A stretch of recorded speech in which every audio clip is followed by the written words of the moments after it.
નમસ્કાર, આપ જોઈ રહ્યા છો નેશન પ્લસ ન્યૂઝ. હું છું આપની સાથે હેતલ ભગત. વડોદરાની એમએસ યુનિવર્સિટીમાં વડોદરાના વિદ્યાર્થીઓની અનામત બેઠકો ઘટાડવા સામે પૂર્વ વિદ્યાર્થીઓએ કલેક્ટરને આવેદનપત્ર આપી રજૂઆત કરી હતી.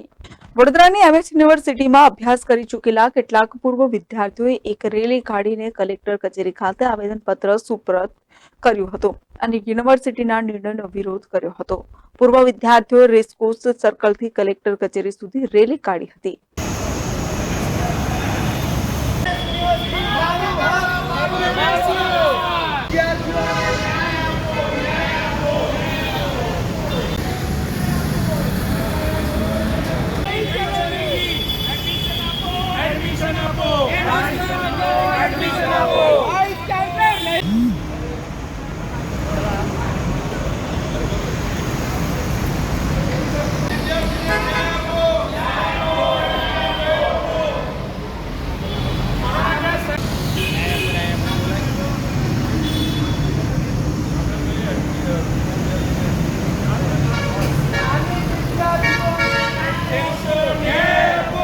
પૂર્વ વિદ્યાર્થીઓએ જણાવ્યું હતું કે પહેલા તો સરકારે કોમન એક્ટ થકી એમએસ યુનિવર્સિટીની આગવી ઓળખ છીનવી લીધી છે અને હવે સ્થાનિક વિદ્યાર્થીઓની અનામત બેઠકો 70% ઘટાડીને 50% કરી દેવાનું યુનિવર્સિટી સત્તાધીશોએ કારસો રચ્યો છે.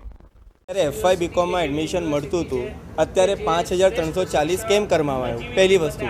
બીજી વસ્તુ, બીબીએ બીકોમ ઓનર હવેથી બંધ થઈ ગયું છે. એ લોકોને બીકોમની અંદર આવી ગયું તો બિલ્ડિંગો ઓલરેડી ખાલી પડી છે. તમે 2 પાલીમાં કામ ચલાવો, 3 પાલીમાં કામ ચલાવો, બધા કોરસ્પોન્ડન્સ કોર્સ કરાવે છે, સવાર સાંજ બધી કોર્સ ચલાવે છે. તો આવી રીતે પણ આપણે મેનેજમેન્ટ કહી શકીએ છીએ ને, મેનેજમેન્ટ પાસે બેસાડીની જગ્યા છે તો સીટ ઓછી કરવામાં કેમ આ લોકો આપણા જોડે સ્થાનિક વિદ્યાર્થીઓને કેમ આ ગેરમાર્ગે દોડીને પ્રાઇવેટ યુનિવર્સિટીમાં એડમિશન લે?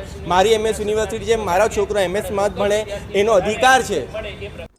પૂર્વ વિદ્યાર્થીઓએ જણાવ્યું હતું કે વડોદરાવાસીઓ હંમેશા પોતાના સંતાનો એમએસ યુનિવર્સિટીમાં ભણે તેવું સ્વપ્ન જોતા હોય છે. આ વખતે તો ધોરણ 12 કોમર્સ અને સાયન્સનું પરિણામ પણ ઊંચું આવ્યું છે. ત્યારે વડોદરાના વિદ્યાર્થીઓ માટેની બેઠકો ઘટાડી દેવાના કારણે હજારો વિદ્યાર્થીઓને ખાનગી યુનિવર્સિટીઓમાં પ્રવેશ લેવો પડશે અને તેના કારણે વાલીઓ પર આર્થિક બોજો વધશે.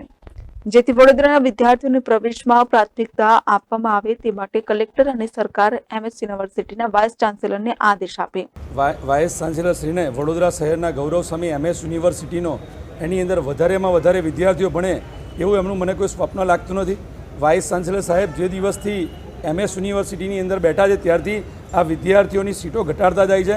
એમને વડોદરા શહેરના શૈક્ષણિક વિકાસ સાથે કોઈ જ સંબંધ ના હોય એવું વર્તાઈ રહ્યું છે અને વડોદરાના સ્થાનિક લોકો સાથે ઓરમાયું વર્તન રાખી રહ્યું છે. એના કારણે વડોદરા શહેરની આજુબાજુમાં આવેલી મોંઘીદાટ યુનિવર્સિટીઓ અને કોલેજો એની અંદર વિદ્યાર્થીઓને ફરજિયાત ભણવા જવું પડે છે અને લોકલ વિદ્યાર્થીઓને ન્યાય મળતો નથી.